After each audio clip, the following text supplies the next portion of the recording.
So everyone, you probably have had the situation before where you're in a mirrors match or you're in a PvE match and for example the enemy uses something like survive or they use a really big defense up or a really big damage cut and you think to yourself, what do I actually do against this? And this is basically what this video is about. I'm basically going to show you a whole bunch of different buffs, debuffs and effects and all kinds of stuff and different stats like attack and defense. I'm going to tell you what you actually should do in order to counter the enemy that has these stats or buffs. So we're just going to go down the regular buffs and debuffs list that you should already be well aware of from my other video where I talked a whole lot about buffs and debuffs and all kinds of stuff.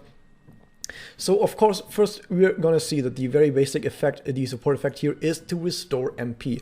What do you do against HP restore? Well, first off, you can just deal so much damage that enemies just die, but if that's not something you can just do, keep in mind, of course, that when we talk about status ailment, is that the third severity of each of these status ailment types, of which we know that there are 3 status ailment types. There is loss of control, there is damage over time, and there is mischance. All of these have 3 levels of severity, and depending on the level of severity, they get stronger and stronger. For example, the first level for loss of control is charm, which just makes it so the enemy can't take a turn. Then the second is stun, which makes the enemy can't take a turn and also takes increased damage from weak element. And then the third level of severity is bind, which makes it so that the character cannot take an action, takes increased damage from weak element, and is unable to recover HP. And the same goes for damage over time as well as the mischance effects. And we already see right there how we actually counter enemies recovering HP. We use a level 3 severity status ailment on an enemy. This is bind, this can be curse, or this can also be bewitch. And for all you guys out there who are currently up to date on North American server, Ashley's Connect does give Bewitch on attack, and Bewitch does make it so enemies cannot recover HP while they are afflicted by Bewitch. Keep in mind though that there are ways of countering status ailments, but we will get to that later once I'm down there in the list. For now though, we see that countering HP restore, just hitting with a level 3 severity of any of these debuffs. Also sometimes I get asked this, when you say level of severity, does that mean that if you use charm on someone who's charmed it becomes a stun? No, that's not how it works at all. You can't upgrade status ailments, that's not how it works. The next buff that was up there in the support list was MP Restore. How do I counter enemies MP Restore? Well, of course, the best way would be to just kill them once again. I would say that one way to counter MP Restore, since what MP Restore does is it makes it so that enemies are able to use their Magia. You will see this in challenge quests, where in some challenge quests there will be enemies that restore MP each turn trying to get a Magia out. So what you can just do is, once you know that they're going to get their Magia out next turn, for example, let's say they get 20 MP per turn, and they're currently sitting at 80 MP, or they're sitting at 77 MP, for example, and you're going to hit them, and when you hit them, they of course generate more MP. So if they were at any of these MP numbers, they then gain the 20 MP on top of that, and they would be at 100 MP when their turn really begins, meaning they would use their Magia. What you can do then, in order to counter that, is to just give them a loss of control, either charm, stun, or bind. And that of course makes it so even if they have 100 MP, because they can't actually attack, they cannot use their Magia. So that is one way of countering that. Another way to counter that is of course to give them a Magia seal that makes it so they can't use their Magia. That is something that doesn't really happen that often at all, that any effect gives Magia seal, but if you have one on a hand, then sure, why not? Theoretically, there's also MP Drain, but that is not really something that players have really good access to. I think Ui's Magia gives MP Drain. Ui's not even in the North American version yet, so yeah. There's also a lot of other stuff like prevents affected character from gaining MP. Only enemies use that. Only villains do that, so this is not actually something the player has access to. So the player can't actually counter enemies gaining MP that well at all, but what you can counter is enemies using Magia. So instead of trying to make it so that enemies don't reach 100 MP, just try to make it so they just can't use their Magia by either stunning them, like giving them a loss of control, or giving them a Magia seal, or killing them before it happens. So that's one way of countering that. Let's see what else we have. We have Survive, and with it Endure, which I'm gonna open as well. So Endure is later down the list. And Endure basically makes it so that if you were gonna die from a hit, you instead survive the hit with 1 HP, but afterwards the effect disappears. Now if we go back to the survive effect is basically the same thing. However, it starts out with an Endure, but once the Endure triggers, you then can't die for the rest of the turn. Which is of course even more powerful than just Endure, so basically Survive is just Endure for the entire turn, and then at the end of that, you regenerate HP. So how do you counter that? This is probably something that a lot of people have seen when you fight a challenge quest against an enemy Sayaka, who is probably going to give herself Survive at some point. So one thing to do about enemies having Survive is to just not attack them and attack someone else, because then Survive is just going to run out. Though there will be some challenge quests in the future where the enemy will keep using Survive until it actually triggers. So you will have to deal with the turn where the enemy does trigger their Survive. So what do you do against that, and against Endure as well?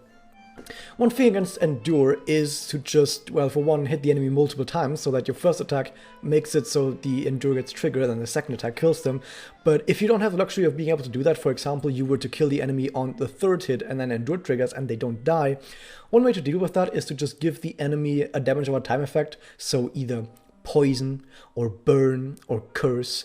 Any of that will make it so that even though the enemy survives, they will just die immediately afterwards from the damage over time effect. In theory, this also would work with Survive, however with Poison and Burn you need to be careful, because the enemy, after they trigger Survive, regenerate HP, and they will regenerate HP before the damage happens. So if the damage over time isn't powerful enough, they will regenerate HP, and then the damage over time will not kill them. However, with Curse, or any of the other effects that also counter HP restore, if the enemy was cursed, for example, they would trigger Survive, their turn would end, and before their turn would start, they can't heal from the regenerate, and they take damage and die. So Curse is the absolute best counter to Survive you can imagine. But of course, like I said, there are some counters too being applied with Curse and similar effects. But we'll get to that later. Some other effects that I'm going to talk about, like Remove Debuffs, like who even uses this, like who even uses that, who uses any of these? When is an enemy reviving ever going to be part of an actual quest? It's not going to happen. So next up is one of the big ones though.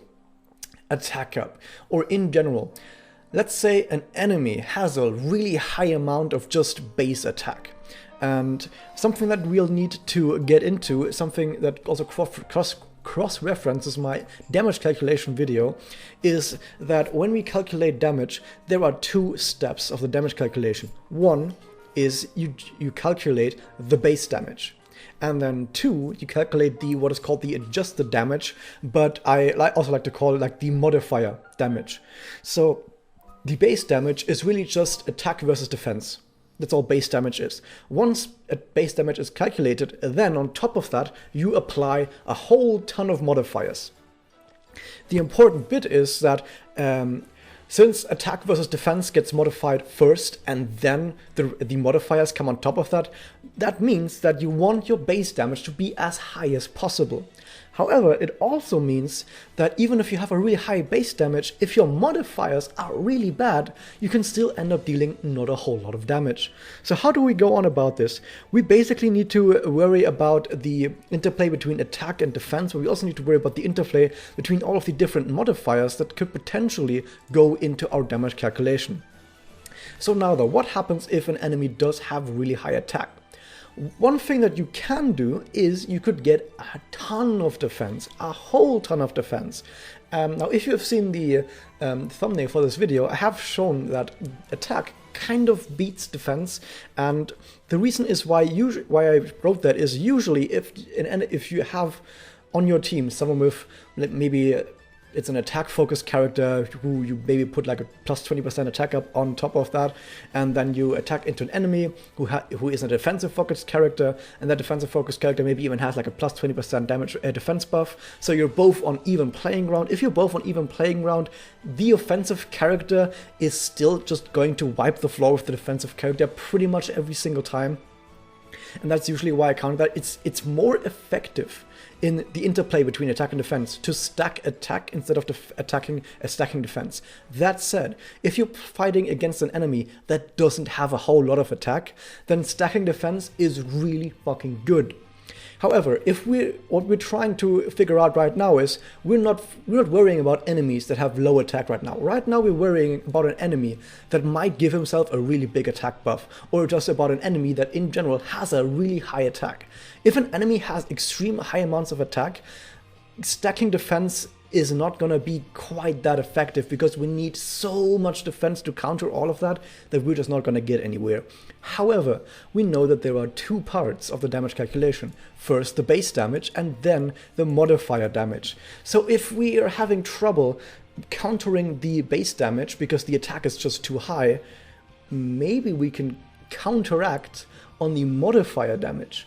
So if we look at all of this stuff, we have the base damage with the discs. We can't really influence the discs at all unless we use something like blast down against an enemy who uses a lot of blast discs. So in theory, one way to counter really high attack damage is, if you know it's an enemy that uses a lot of blast up, is to just give that guy a blast down. If you see an enemy Ashley, for example, you could say, I have a blast up Memoria, a blast down Memoria that applies to enemies, so I'm going to use my active Memoria that applies blast down to enemies. If you actually get to use active Memoria on mirrors matches after like turn 3 or 4, whatever, then yeah, this would be really good, but you're probably not going to get that far into a mirrors match to get your actives out without the match kind of already being decided. So instead, if that's something that's possible but not quite that like practically viable, what else can we do? How else do we counter really high attack? If they're using a Magia, we could give them Magia down. Yeah, that's something we could do. If they're using Magia after having it buff their own attack, give them a Magia down. That would work, right? This right here is attributes as like elements. So for example, if Dark attacks into Light Girl, they get bonus damage. So yeah, of course they deal less damage if they're attacking into a weak element. Let's not worry about that. But there's also this modifiers part right here. What exactly is part of modifiers? Well, modifiers is a whole bunch of lists stuff. So for example, in this modifiers we have damage buffs, damage up effects, and damage cut effects. Damage buffs are the regular damage up, this blast damage up, is charge disc damage up, not charge disc damage up.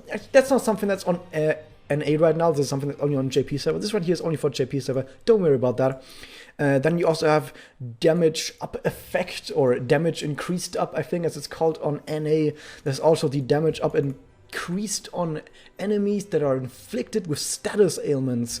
A whole bunch of different buffs. Don't worry about this. Don't worry about this stuff right now. What we worry about is what is down here, the damage cut effects.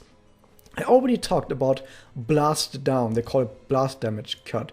There is actually a separate blast damage cut for JP. Don't worry about this. Just like remember, blast down is a thing you can do. Also, Magia damage down is also a thing you can do, even though it's not exactly the same effect as here. Don't worry about that. This is JP only. This is JP only. Don't worry about this.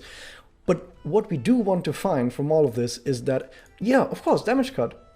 Damage cut is indeed part of the modifier damage. So what we can do is we can just get damage cut, which is this right here, called reduced damage on NA. We can just use damage cut. So if an enemy has really, really high attack, maybe we can just use damage cut. That would be an effective way of countering attack damage. For example, let's just do some maths very quickly. I'm not going to give you guys some important numbers or whatever. I'm just going to just think alongside with me for a second. Let's say the enemy has like 10,000 base damage that comes out of this. 10,000 base damage, and you kind of want to reduce that. Let's say the enemy has no other modifiers, so this is just nothing. So it still stays at 10,000. And then you use a damage cut by 20%, would drop to 8,000. Ooh, that's quite good. It drops by 20%. There is going to be a lot more that goes into it, but right now I want you guys to take away that if an enemy just has really high attack and maybe no other damage up effects, then maybe damage cut is actually really, really effective. damage cut can be a really good, or reduced damage on A, can be a really good way of dealing with attack up in given situations. That said, I talked a lot about this, but a lot of the stuff that I've brought up, even the damage cut towards the end, all of that also has counters in itself and sort of ifs and buts and maybes attached to it. The reason why this is so difficult is because attack up is just way too overpowered in this game, and attack up is like the best effect in the entire game, and in general having high attack is actually really darn powerful. So there are some ways of countering that, like I said, with blast damage down if they're using blast discs, or with damage cut. You can also try and get your defense up if you want to try. So these are all ways to mitigate it, but no really hard counter unless you counter their attack completely. For example, using evade. So of course evade would always work against someone with high attack. Of course, stunning someone, like giving someone charm stun or a bind who has really high damage, of course also works. So all of that stuff works. Here's another interesting way of countering attack up. If the enemy has a team with 5 units and only one of those guys, or let's say 2 of those enemy units, have really high attack up, you can just focus those 2 down and leave everyone else alive. Because if there's 5 enemies alive on the enemy team, what are the chances that 1 or 2 people that actually have high attack are going to get a Puella combo off? Very small chance. It can happen, but it's still a very small chance. So another way of countering really high attack is to just focus them and leave their friends with low attack alive. So you see, there's not really any straightforward, easy way of countering, apart from maybe like stunning them or trying to evade some stuff, or trying to use Taunt and Guardian to like direct it to someone else. This is also just mitigation and not just really countering, apart from evade or stun, which not gonna be that effective at actually being consistent. But yeah, let's just move on with defense. Oh, didn't I just talk about how defense doesn't really stack up against attack if you have a lot of attack? So the main way of countering defense up would actually be to just have a lot of attack. If you see an enemy, like let's say you have a Kokoro for example, who actually gives yourself not damage cut, but a lot of defense up stacks, so maybe even gets a connect with another defense up, and that Kokoro reaches like 20,000 defense, you think just, oh my god, what do I do against 20,000 defense with all these buffs? Yeah, you just stack attack up, and if you just stack as much attack up buffs as that Kokoro has defense up buffs, you're still gonna be doing a ton of damage and you're gonna win that exchange. So yeah, the best way of countering defense up is to just use a ton of attack up. Nice. That is very straightforward, really straightforward. Of course, there's also defense ignore as a buff. So, for example, Momoko's Connect. A lot of people say that Momoko isn't actually that bad. Yeah, her Connect is good. Her Connect is good, and she can be rather tanky.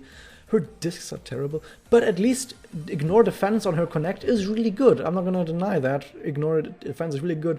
But you know who I want on my team for ignore defense? Kazumi, because Kazumi also gives blast up. Blast up and ignore defense on Connect is actually pretty darn fucking powerful. Might still be the best blast Connect in the entire game.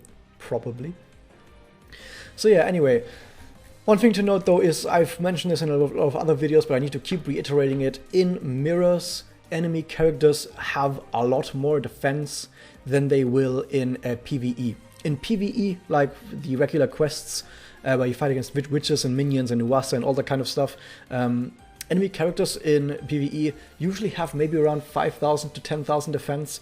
Not that much compared to what you will find in mirrors, where even more squishy characters will still have upwards of 9,000 to 12,000 and even higher defense and defense buffs on top of that. So you will see a lot more defense in mirrors, meaning that if you really want to counter mirrors more reliably, like I just mentioned, what counters defense up, just put the attack up, even more attack up. Attack up is easily the best effect in the game, and is also the best effect by far in mirrors. If you want to dominate mirrors as much as possible, give yourself as much attack up as you can find, which is also why people put I Made Friends and Cubane Knight, or I Made Friends and the Soul Protection Space Between Light and Dark on their characters, because attack up is just so damn good. Next up though, we have the damage inflicted up, which is in the same category as all of these three. it looks but is not actually in the same category as these two at all, because damage inflicted up or damage increased or damage up buff, I don't know, I've got like 5 different names, is all part of the modifiers. So we're gonna get to modifiers later, probably when I have some other stuff to talk about. So for now, just keep this in the back of your mind. This is just another one of the modifiers that plays into here. And we're gonna get back to that later. Magia. Let's say an enemy has a lot of Magia up. What do? Well, like I said, you can just stun them to make them not use their Magia, or you can, as I also mentioned earlier against MP up, you can just give them Magia Seal if you have a way of getting Magia Seal on enemies. That said, let's say you're not able to stop them from using Magia, what else can you do if they're going to use their Magia and maybe even they give themselves Magia up? One thing to note, and that is really important, Magia up is a special modifier, so it's part of the modifier damage down here. So if the enemy has really, really low base damage, even if they gave themselves a giant Magia up of up to 100%, 100% is the cap for Magia up. So even if they give themselves a plus 100% Magia up, if their base damage is just terrible, they're not gonna do that much damage. So the best way of countering Magia up or just high Magia damage in general is to debuff enemy attack. So you think to yourself, wait a second, the best way to dealing with Magia is to debuff enemy attack. Could it be that Meteor Rain is actually really, really damn powerful at countering enemy Magia? And if I had a clip of maybe, I'm not going to pull it up here, but in my recent video where I showed a really hard quest on the JP server, I showed that an enemy Ui's Magia dealt over 32, I think it was like, not even 32, like 37,000 damage. 37,000 damage to my Iroyachi. And one-shot her from full HP. One shot. I then used Meteor Rain, this one, Quell Bloom, on that same Ui. So that Ui has a lot of Magia damage, right? I just used Quell Bloom on her, and afterwards she hits for like 7,000. Or like 8,000.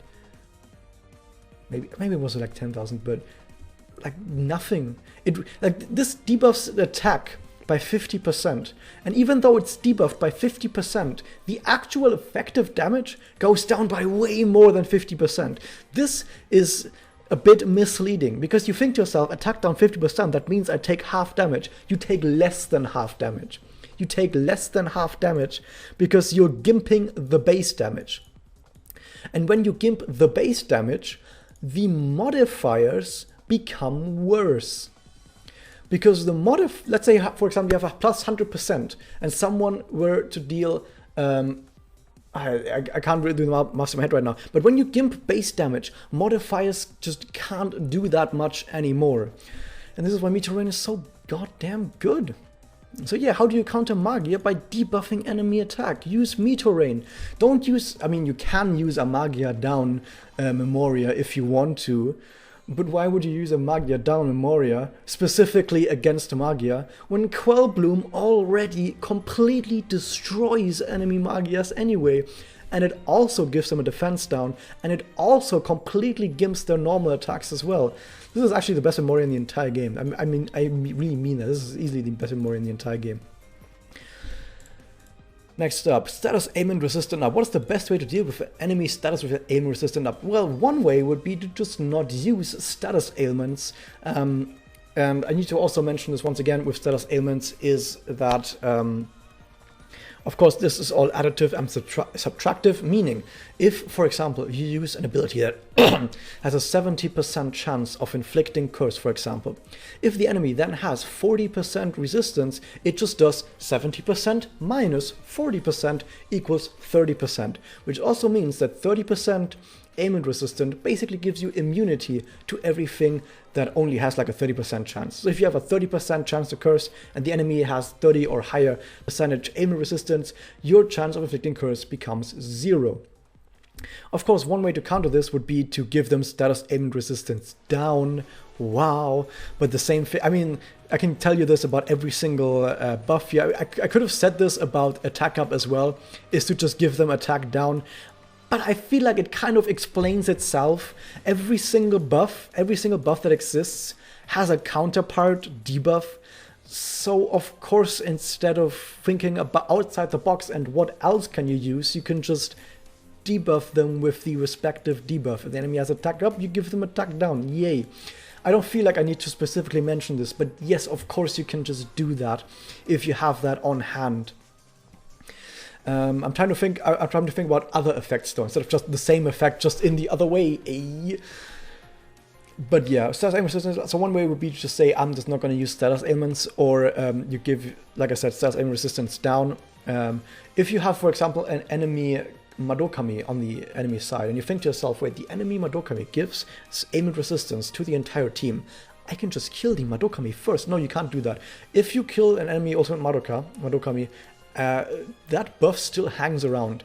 The other people will still have her buffs, so you can't just take her out and then the buffs go away. The buffs will not go away. So sadly, that is not a way of countering this from Ultimate Madoka.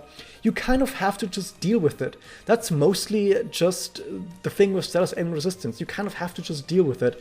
That's kind of sad, but at the same time, it's also not sad, because imagine if there were easy ways of countering that, and you were the one using Madokami or status ailment resistance. Status ailment resistance is kind of supposed to save your back. So if there was an easy way to counter that, that would suck. So yeah, that's not really too much you can do to counter that. Just deal with it, or just don't use ailments against that and try to like not rely on them at all.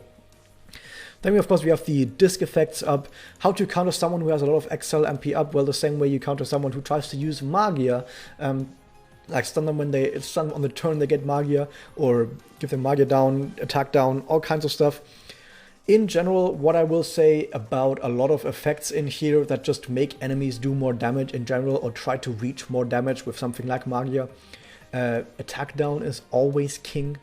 Every single attack buff that someone can give themselves kind of gets countered by attack down. So yeah, that's good, really good. If an enemy gives himself blast up, there is a specific blast damage cut effect, but like I said, it's like JP only, don't worry about that. If an enemy gives themselves really high charge damage up, or like damage after using charge up, you just laugh at them and move on. What else do we have? That's basically the regular buffs. Now I'm not going to go over the debuffs. The debuffs are just there to counter the buffs.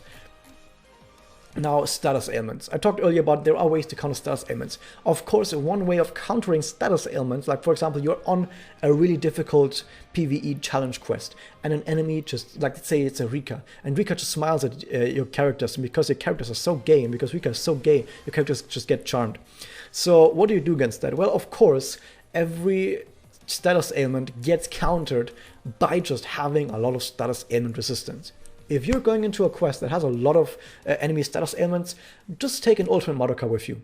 Okay, just take an Ultimate Madoka with you. If you don't have one yourself, just take a support with you. There are so many Ultimate Madoka supports, you'll probably find an Ultimate Madoka 4 slot. It should be 4 slot because when Ultimate Madoka reaches 4 slots, it actually increases the effect of the passive. So you actually gain more status ailment resistance if Madokami is 4 slot. Now, I don't have Madokami myself, so I couldn't test this, but I have asked other people, and apparently, if you have 2 Ultimate Madokas like your own and a support, apparently the 2 buffs stack additively, so you end up at a whole bunch of ailment. I don't know how much it is. Isn't it like 30%? So you would end up at 60% status ailment resistance. That is absolutely absurd. So if an enemy used, like let's say the charm again, and that it's 100% chance to charm, with 2 Ultimate Madokas, if it does indeed stack, you would only have a 40% chance to be charmed just by having 2 Ultimate Madokas on your team, even if both of them die. That's pretty darn absurd.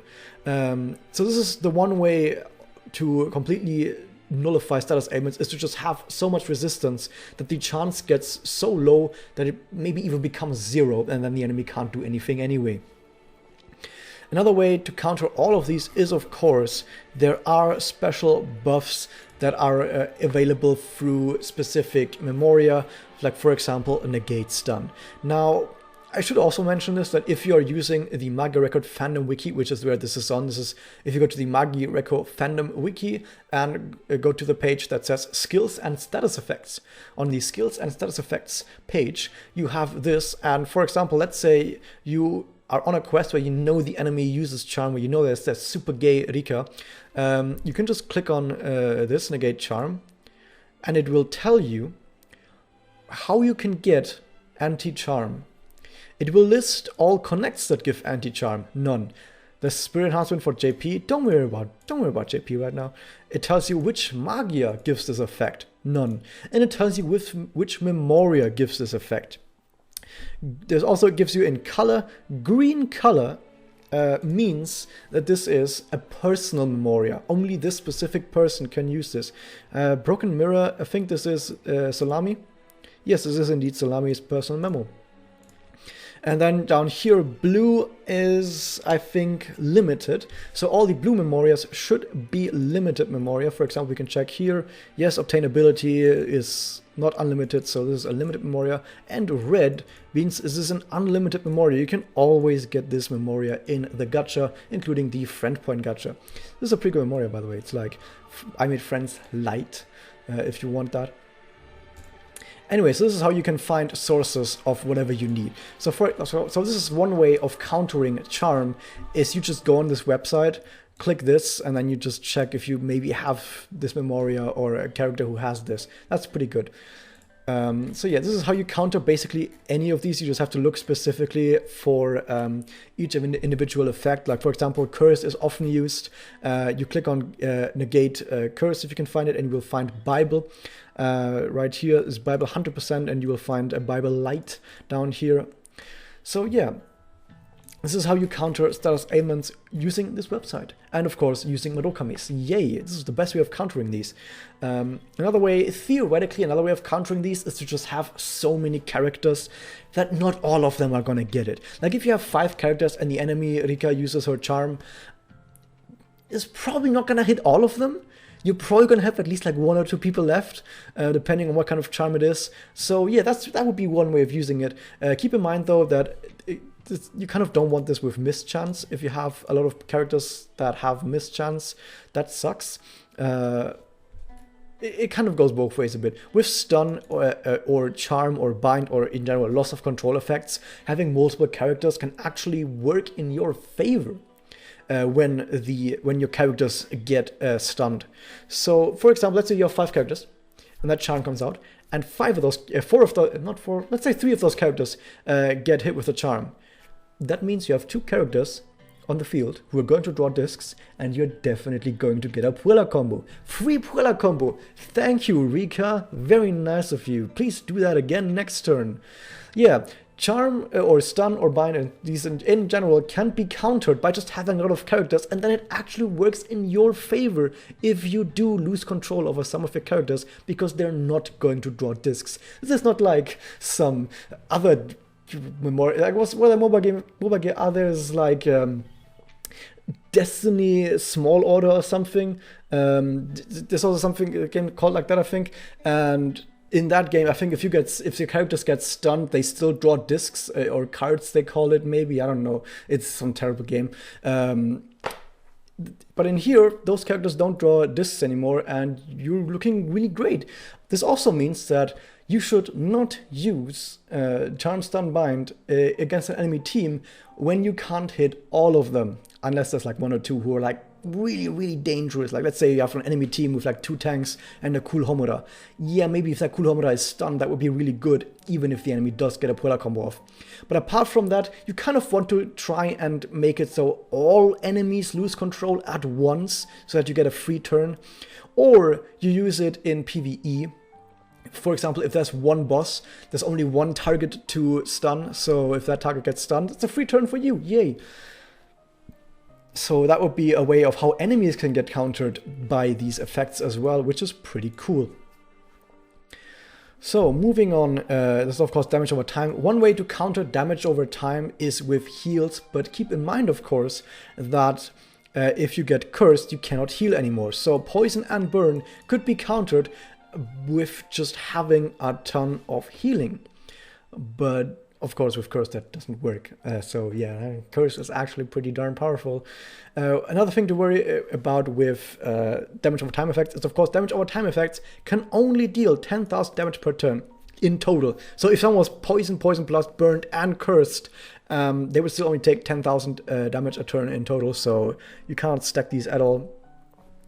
By the way, if people wonder what poison plus is, it's literally just poison. It just deals more damage. That's literally all it does, and only 2 characters have this. It only says 1 right here, but it's Alina Grey has a spirit enhancement, and Mitamas Doppel. Mitamas Doppel also does it. It's pointless. Who cares about it? So yeah, that's one thing to worry about. Damage over time. Healing is nice, but if we are cursed, you can't heal, so that sucks. Just try to ride it out. Although I do need to mention one thing. If you're playing in PvE and your character gets cursed, for example, I think what happened, I'm not 100% certain because I should do more testing on this, but it's hard to do testing on it because you need to specifically engineer specific situations. But I think, let's say for example, there's 1 turn left on your characters with curse. You know that at the end of the current turn, your character is going to take curse damage. Let's say your character is on 5000 HP. Your character is going to die at the end of this turn. But if you're on like a stage with multiple waves, and let's say you're currently on wave 2, I think if you end the wave immediately on that turn, I think that last curse tick doesn't actually deal damage. I think that last curse tick actually just goes away. I'm not 100% certain on that, but I think it does. Like I said, I would need to do very specific testing on this. Mischance. Is there any specific way to deal with mischance? Well, in theory, there is. The same way you can deal with evade is the same way you can deal with mischance, so let's worry about that when we get to evade. For now, though, mischance isn't that terrible of an effect. It's kind of just RNG. Like, it's really RNG, but it could potentially just do nothing. So I guess the best way of countering being affected by any of these effects is to just get lucky and still hit your attacks. Yay! Next up, the best way to counter skill seal. There is an anti-skill seal, which I can show you down here somewhere if I can find it. So, of course, similar to all the other stuff, you can have negate skill seal. There's also a negate Magia seal. We're not going to talk about that. Negate evade, negate counter. So similar to buffs and debuffs, there's also some effects that have anti-effects. So for example, let's see where we can find negate skill seal. And we look at this page, we see, oh, some characters have it on Spirit Enhancement. That's not for NA right now, but there's a bunch of Memoria that have it. Which of these are good? This one isn't good. This one is decent. I think this thing is gonna have like damage up. Oh my god, how am I this good at knowing stuff? This one is actually really good, but it's limited, so that sucks. But yeah, you kind of have to like pick and choose your poison and see what is limited, what is unlimited, what do you have access to. Maybe on some effects, some stages, maybe you're just going to go in with a Memoria that isn't max limit break. Like for example, if you go, I think on this one, it doesn't show the max limit break. Why it doesn't show the max limit break? Okay, just imagine that this right here wasn't 100% chance and instead it was like a 60% chance to anti-skill seal. Maybe you still go into the stage with this effect and say, I'm gonna roll the dice. I'm just gonna see if I can get lucky. Yeah. But moving on with the more important stuff. So yeah, Magia Seal, the best way to prevent Magia Seal is to just not worry about it and say, I'm just gonna blast. So yeah, if you get Magia Sealed, just blast. Or just get anti-Magia Seal, that also helps. Of course, status ailment resistance works against all of these. Except this, I don't think you can resist this, even though it's listed as status ailment. I'm not 100% certain on this. I've never seen anyone resist MP Drain, so I don't think it counts as status ailment, but in here it's listed as status ailment. Call the developers of the game and ask them what the fuck is going on with that, because I don't know. Some weird stuff. So yeah, let's worry about the damage up. So earlier I talked to you about the damage increased up on the buffs. So let's say an enemy has a lot of damage inflicted up. Or let's widen that a bit, because there's a whole bunch of other buff, like a blast up, increased damage against witches, or a whole bunch of other modifiers, like down here's another modifier, damage up on enemies inflicted with status ailments. Some effects have that in the game, like some Memorias have that, for example, status stance on art gives 35% on that. These are all just damage modifiers. So let's say you're fighting against an enemy and that enemy has a really high amount of status modifiers. They might have blast up, they might have damage up, they have damage inflicted up, which are two separate buffs, even though they sound almost the same. They might have crit in there as well. Crit is kind of separate, but not really. Or maybe they also have damage up inflicted on enemies with status ailments. What a mouthful. Why couldn't they have a snappier name for this? But yeah, maybe they have all of these effects, and you think to yourself, how do I counter someone having like a plus 200% damage up? Let's just go back in here. So we have the modifiers, if I can find them again. So the modifiers, as we can see, that it doesn't, where does it say that? Can at most be 300%, meaning 200% bonus. So at most, an enemy deals 200% bonus damage to what they have. So for example, they have a base damage 10,000. With all these modifiers, they would get that 10,000 up to 30,000. Oh my god, how do I deal with that? You just gimp their base attack. Like if someone has like a times 3 modifiers on there, you just gimp their base attack and they can't do shit to you. Like let's say, for example, they really do have plus 200%. If you just gimp their base damage from 10,000 to 5,000, they would still do like 15,000, but that's still like massive different from what it was before. And here's the thing that you need to note about modifiers. So you might think to yourself, what about damage cut though? Damage cut reduces the modifiers, right? But it subtracts from modifiers. If the enemy has like 200% modifiers and you have 10% damage cut, it just subtracts 10. So it goes from 200 to 190. Does nothing. Does absolutely nothing. Damage cut is terrible against modifiers. Absolutely terrible. If an enemy has damage up, damage inflicted up, blast up, all of these effects, like especially blast up, because they're gonna have a lot of blast up in current meta, damage cut is nothing. So the only way to really deal with that is to just gimp their base damage, give them attack down, and they can't do anything. Or, if you don't have attack down on hand with your trusty Meteor Rain, the best Memoria in the game, which immediately destroys everyone, what you can also do is you can just raise your own defense. Let's say, for example, the enemy doesn't have a lot of attack. They only have like 8,000 attack, like a level 80 4-star character, they only have like 8,000 attack or something. If you just give yourself a lot of defense, for example, you are that Kokoro that has 20,000 defense on field with like formation buffs and with Memoria and everything on top of that, Memoria buffs, and you do get above 20,000 defense, that 8,000 attack is going to do nothing. It's going to do absolutely nothing. In fact, you can get 8,000 down to the minimum of, I think, 500. Yeah, minimum is 500. You can reduce that 8,000 to 500 by having 24,000 defense, right? Yeah, 24,000 defense nullifies 8,000 attack, which is kind of possible. If you have an absolute super high defense Kokoro, actually, you know what? I want to do that. Oh god, protect what how to protect reload, that one. This Memoria gives you damage cut 15%, which is really good. This is like the best survivor Memoria in the entire game.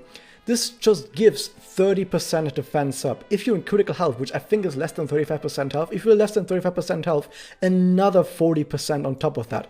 Let's say you have a Kokoro that has plus 4,000 defense from Memoria. I'm going to do this math just to show you how devastating it is against low attack targets that rely on damage buffs. Let's say, for example, an enemy Nanaka who gets My Bible and some other Memoria that gives damage up. Like 2 Memoria that gives damage up, like Entwined Path, I think, from the Kazumi event. They have Bible and Entwined Path. So they have like plus 50% damage up, but they only have 8,000 attack.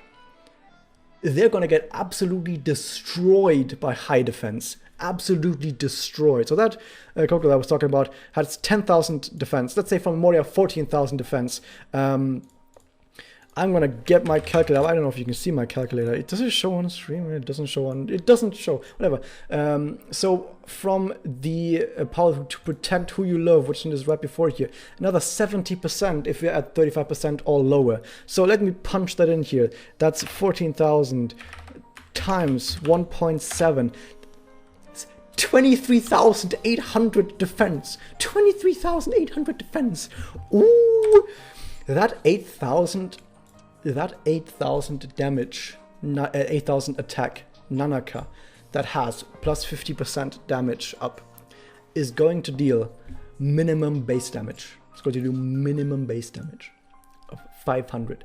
And then on that 500, don't worry guys, she gets 50% bonus damage. 50% bonus damage, which sounds like a lot, on 500. That Nanaka does 0 damage. Or like, sorry, not 0, it's just 750 damage. Ooh, that's a dangerous Nanaka. If that Nanaka instead went for attack up, let's say instead of 50% damage up, that Nanaka instead went for 50% attack up. Ooh, let's see what we can do. Let's do the 8,000 times 1.5, that's 12,000. Minus 8,000. Let's just round to 24,000. Like Kokoro had like 23,800. Let's just round to 4,000, 24,000. That's 4,000 base damage. So instead of, if you give yourself 50% attack up in this specific scenario, like only this specific scenario, but like if you in this specific scenario, if you give yourself 50% attack up, you will deal over 4,000 damage. If you give yourself 50% damage up, you like 700 damage. It's actually extremely absurd just how big the difference is. So yeah, if you rely on damage modifiers like blast up, like damage up, like damage increased up, maybe you use a Magia with Magia up, maybe you attack an enemy that has a weak element to you, maybe you do a blast Puella combo so you get high disc damage up as well, maybe you do all of that, but you have like 8,000 attack and the enemy has like 24,000 defense, you're still going to deal 0 damage. Sorry, guys. So yeah, the best way to counter someone over-relying on modifiers is to just blast them with the defense up and they're just going to be useless. This is mostly for mirrors. If you go into a mirrors and for some reason you know that the enemy has damage up on their characters or blast up on their characters, just go with that Kokoro with like 20,000 plus defense and you're gonna be great. By the way, in case you're wondering about this one, this is not available right now because this comes with the rerun of the Kokoro event and I don't even know if we're ever gonna get that rerun. We probably will at some point, but I don't know yet. But yeah, in general, if someone over relies on defense or damage up buffs, just stack defense and they're gonna be absolutely useless. You can potentially also give them the damage down or damage inflicted down to be exact. Like there's no debuff for this, but there is a debuff for the damage inflicted up, which is of course the damage inflicted down. Theoretically, you can give someone this, but it's not quite that effective usually because enemies have multiple sources of damage modifiers. Now with attack, there's only one attack stat, which is just attack. But with damage modifiers, there's damage up, there's damage inflicted up, there's blast up, there's damage increased on weak elements, there's damage increased on enemies that are inflicted with status ailments. Someone come up with a better name for that. But there's all of these different sources of damage modifiers that just giving them a damage inflicted down isn't gonna do much. Instead, just do the defense down. This is also why a negotiator isn't actually as good as people think. So you have a reliable negotiator.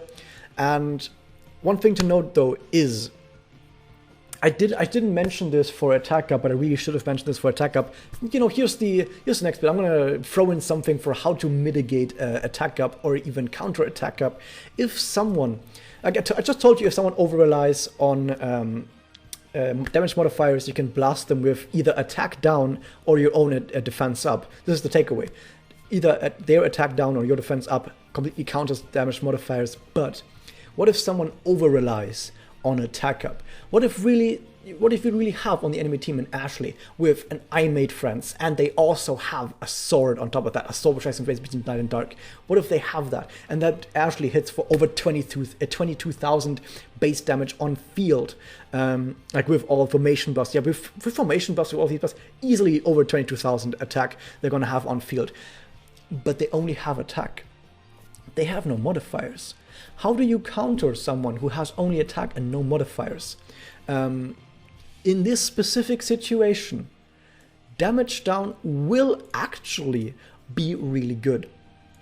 In this situation, because if they have absolutely no modifiers, they really will get a minus 50%.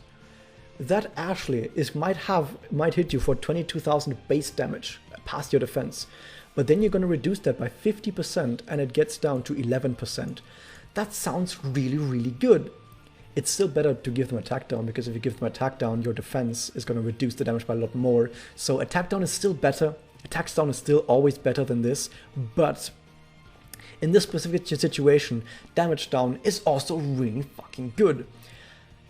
However, what if that enemy Ashley, instead of just having 2 attack memory, had, for example, an I Made Friends, or let's keep it with the sword tries to space between light and dark, and also a Bible. Now suddenly they go from, with Bible I think they have like plus 25%. Is it 25%? I don't know right now. So let's say, for example, they have the plus 25%, I think it is, from Bible, and you give them a war cry. You would be surprised just how little that actually makes a difference. They will go from plus 25% on top of the base damage to minus 25% on the base damage. So if the enemy hits you for 22,000 base damage, they would instead, with the plus 25%, have 22,000 plus 25%, but with Negotiator, they would be 22,000 minus 25%. You're still probably gonna die in that combo. Like, that's not gonna save your life. That difference is just way too small. 2 of those hits, at most 3, and all of your characters are still gonna die. So damage down only works if the enemy has absolutely no damage modifiers. Let's go one step further. Let's say that Ashley has what's called Walk Towards the Light, I think it's called. That gives like plus 80%, not plus 80%. Let's say it just has any effect of blast up on her that gives her plus 50% blast up. So she's going to have 22,000 base damage plus 50% on top of that, which is really, really powerful. But if you give them a damage down of 50%, they're just gonna be at a plus 0%. They're still gonna hit you with 22,000 base damage. You're still dead. Like, they're gonna do significantly less damage, but you're still dead. Like I said, this only really works if the enemy has absolutely no damage modifiers. Once they have some damage modifiers, especially blast up, this just does nothing. You're still dead. So yeah, against high damage modifiers, just like I said, reduce enemy attack or get high defense.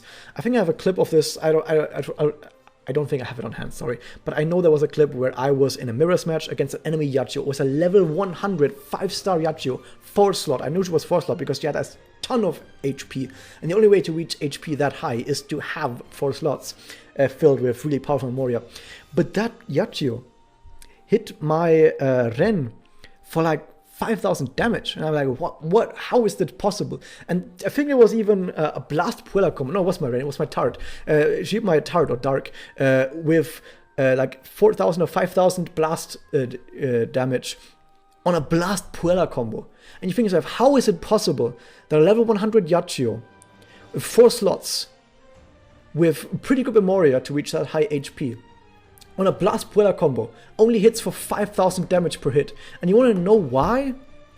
It's because my Dark has like 14,000 plus defense with defense buffs and connects on top of that, and that enemy Yachio probably only had blast up. Like, I could see the blast up symbol. That Yachio probably had blast up, like probably 2 blast memorias, maybe a blast up and a Bible.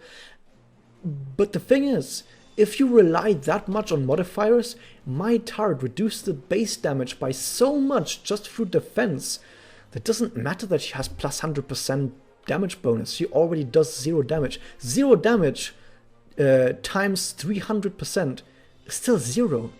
That's basically the takeaway here. That's basically the main takeaway from this entire video that I want to tell you guys, how effective it is to reduce enemy attack, and how modifiers can be really good, but can also suck monkey dick. So let's continue on though. There's a bunch of other stuff we don't really care about. If an enemy has ignore defense, here's a thing to note. If an enemy uses ignore defense, they don't ignore damage cut. Damage cut is not getting ignored. So for example, if you still have the power to protect who you love, aka really, really gay Memoria, damage cut does not get reduced by ignore defense. Only defense gets ignored, as the name says, but damage cut is still in effect. Damage cut is still in effect, so they will not bypass this with ignore defense. There is, I think, somewhere an ignore damage cut, but who even has this? No, seriously, who even has this? This thing. Like, I mean, the Spirit Enhancement, we don't have Spirit Enhancement, we don't have any of these characters. We don't even have, okay, we do have this, but it's on an active for 1 turn. So the only really good way to get this is this. Who even uses this? So yeah, in theory, if an enemy had really high damage cut, you could use this for a 60% chance to ignore that damage cut. Momoko, why is even your Memoria so questionable? I don't even know. So yeah, once again, let's continue on with some of the other effects. Critical hit. How do you counter critical hit? You can't quite try to counter this with on the modifier side.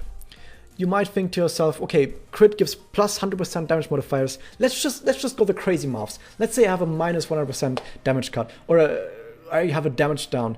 None of this really matters, because here's the thing about crit, is that crit gets added on top of everything else. Like, you have your total modifiers and then plus critical. You're always going to have to battle against a plus 100%. How do you battle against a plus 100% modifier? Like, damage cut effect, this is one of the best damage cut effects in the game. It's 15%. You're not gonna get anywhere close to countering a 100% critical hit with damage cut.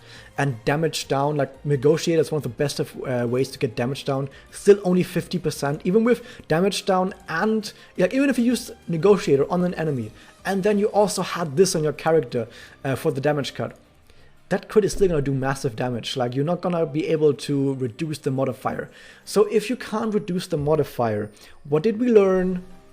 If you can't win on the modifiers, win on base damage. That's as simple as that. You basically want to either win on base damage, or you want to win really hard on modifier. However, if you win really hard on modifiers, you also kind of want to win on base damage, or to basically always try to win on base damage. Always try to make this base damage as high as possible for you and as low as possible for the enemy. Meaning that even if your enemy has a really high modifier through crit, just debuff enemy attack or give yourself a lot of defense. That's either way, like either damage down either attack down with the best Memoria in the entire game. I don't have open anymore. Meteor Rain. Either use the best Memoria in the entire game, or give yourself really, really high defense. By the way, I make this Memoria seem really fucking good. It is really, really good on defensive tanks, but defensive tanks are only really good in very specific situations. You just basically always want to go super aggressive, because you always get the first turn in both PvE and PvP. You always get the first turn, and the odd number turns are always on your side starting, so you always want to be aggressive. But if there are situations where you want to be defensive, this is the best Memoria for being defensive. But yeah, so yeah, in general, just reduce enemy attack and give yourself a lot of attack. Like, give your enemy attack down, and the critical hits are not gonna do anything. How do you counter enemy evade? Well, one thing is to give the enemy a status ailment. If an enemy has a status ailment on them, they cannot evade. So this is the best counter to evade, is to just give them a status ailment. They will not be able to evade. Any of these down here, I think even up to Magia Seal, all of these ones that I just marked, I just marked everything. All of these ones completely make it so the enemy cannot evade anymore while they are afflicted with any of these status ailments. That's one way of doing it. Another way is to, of course, use anti-evade. So what sources of anti-evade are there? Once again, we click on here, and then we find some connects that give it, find a lot of spirit enhancement that gives it as a chance. Some magias do it, like for example, the head does it, and a bunch of them more do it. So there's a bunch of ways of countering evade. A lot of these are chances though. So for example, the gay hug is just even maximum break at 85% chance. Still pretty good. A little addendum to all of that. Magia cannot be dodged, and neither can doppelspeed. So if you're missing a lot, or if the enemy has evade, just use a Magia, and Magia will never miss. But there's another way of countering evade, more of a soft counter, and the soft counter I'm talking about is chase, or follow-up attack as it's called in English. Chase, the weird part about chase is the following. If you attack into a character, and that character evades your attack, or you miss your attack, I called back earlier to the mischance, if the enemy evades or you miss your attack, if another character on your team can chase, they will still chase. Like you can get chase to proc off an attack that was either dodged or missed. And when chase does happen, and you, for example, your Ren, for example, chases, that chase ignores evade. Chase attacks always hit. Chase attacks always hit. Chase attacks cannot miss or be evaded. They always hit. So it even says right here, chase ignores evade. Cool, I didn't even need to say this, but I said it anyway. So this is more like a soft counter though, because your main attack still misses. But at least if, like, let's say for example an enemy only has like 5,000 HP left, like it's on really low HP, and some other character, let's say you have Ren, and Ren has Connect ready, you can just give someone Ren Connect and then hit an attack into it on purpose. The attack will miss, but chase will trigger, and that guy will be dead. So that's one way of dealing with it, but more of a soft counter. It's still not that great. Just give them a status ailment or anti-evade. Or just don't attack them, man. Or just get lucky. I guess also one way of countering is just get lucky. Counter is terrible and doesn't do much damage, so who even gives a shit? But if you really do need to counter for some reason, just get anti-negate counter. I mean, sure, that you can just do that. How do you counter follow-up attack? Well, we know that evade is not a way to counter follow-up attack. There's not really that much you can do to counter follow-up attack other than just use the best memory in the entire game. Just use Meteor Rain. And it kind of makes it so the entire enemy team has less attack, meaning that no matter who attacks and no matter who chases, they will both deal less damage. Like the chase actually scales with the attack and the damage modifiers of whoever is attacking. By the way, in case you don't know about chase, I've mentioned this already in the damage calculation video, and I think I've mentioned this already in the skills and debuffs videos, whatever. Chase counts as if the character that is chasing is using an invisible disc that has no specialty to it and just does 80% of normal damage. So it's just a normal attack with 80% of its regular damage, and of course if you reduce their attack, they will also deal way less follow-up damage. So that's one way of countering chase. It's just also Meteor Rain. This is the main takeaway from this entire video, is that Meteor Rain actually counters everything, and it's actually kind of broken. I was going to say actually about high defense. Of course, Meteor Rain also counters high defense.